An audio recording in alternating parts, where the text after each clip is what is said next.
अशी मी आशा करते. तर आज लास्ट वीकमध्ये माझ्या पुतणीने CS कंप्लीट केला आहे, तर तिला शुभेच्छा देण्यासाठी खास आम्ही कामोठ्या येथे चाललो आहोत. मिस्टरांना सेकंड सॅटर्डे असल्यामुळे ऑफिसला सुट्टी आहे, तर प्रिशा, मी आणि मिस्टर चालले आहेत. आणि सिद्धांत स्कूलला गेला आहे, कारण गणपतीमध्ये त्यांना ज्या सुट्ट्या दिल्या होत्या त्या भरून काढण्यासाठी प्रत्येक सॅटर्डेला त्याला स्कूल आता चालू केलं आहे. त्यामुळे सिद्धांत नाही आला आहे, पण सिद्धांत येण्या अगोदर आम्हाला लगेच तिला शुभेच्छा देऊन घरी यायचं आहे. तर चला मग तुम्हाला दाखवते अलिशाचं घर कसं आहे आणि अलिशा. तर भेटूया पुढच्या व्हिडिओमध्ये.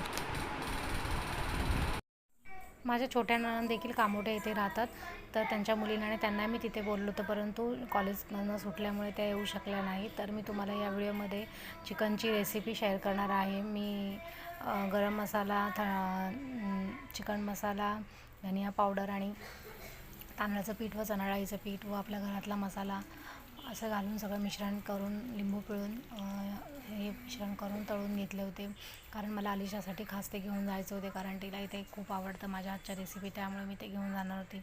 त्यानंतर मी आणि मिस्टर प्रिशा आम्ही गाडीवर बसून निघालो, कारण कामोठ्याला जाण्यासाठी आमच्या इथून 15 ते 20 मिनटाचा रस्ता आहे. त्यामुळे आम्ही बाईकवरच निघालो होतो. पाऊस नव्हतं, कारण थोडं ऊन होतं, त्यामुळे यांना म्हटलं आपण पटकन जाऊया, परंतु पुढे नंतर पाऊस थोडा थोडा पडत होता आणि आम्ही निघालो. कारण बाहेर रस्त्याच्या दुतर्फात बघा कशी सुंदर झाडे आहेत, खूप छान व्ह्यू वाटत होता. वरती आकाश पूर्ण भरलेलं होतं आणि सुंदर हिरवी हिरवी झाडं दिसत आहेत, त्यामुळे खूप सुंदर वाटत होतं. आता तुम्हाला समोर दिसत आहे ते आता एअरपोर्टचे काम चालू असल्यामुळे ते एअरपोर्टचं काम एअरपोर्ट होणार आहे, त्यामुळे तिथे काम चालू आहे. तर बघा किती सुंदर व्ह्यू दिसत आहे बाहेर. एअरपोर्ट झाल्यानंतर खूप छान वाटेल इथे, कारण खूप पॉश एरियाला खूप डिमांड येईल, त्यामुळे आमचं पनवेल खूपच सुंदर होणार आहे.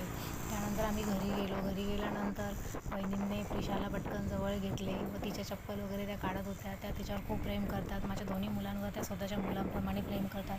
आम्ही जावाजवळ खूप एकोप्याने राहतो, त्यामुळे आमच्या घरामध्ये खूप शांतता आहे. आम्हाला खूप बरे वाटते. माझी जाव माझ्या आईसारखी आहे, त्या मला खूप छान जीव लावतात. आम्ही असे काही सेलिब्रेशन असतात ते आम्ही एकमेकींच्या घरी जाऊन सेलिब्रेशन करतो.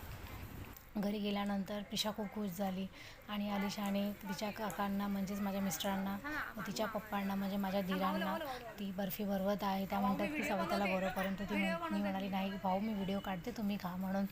मग ती तिच्या वडिलांना भरते व त्यानंतर तिने जाऊबाईंना भरवली. ह्या माझ्या जाऊबाई तुम्हाला व्हिडिओमध्ये दिसत आहे. प्रिशा आणि आदिती खाली बसून खेळत होत्या. मग तिने मला आदितीला व प्रिशा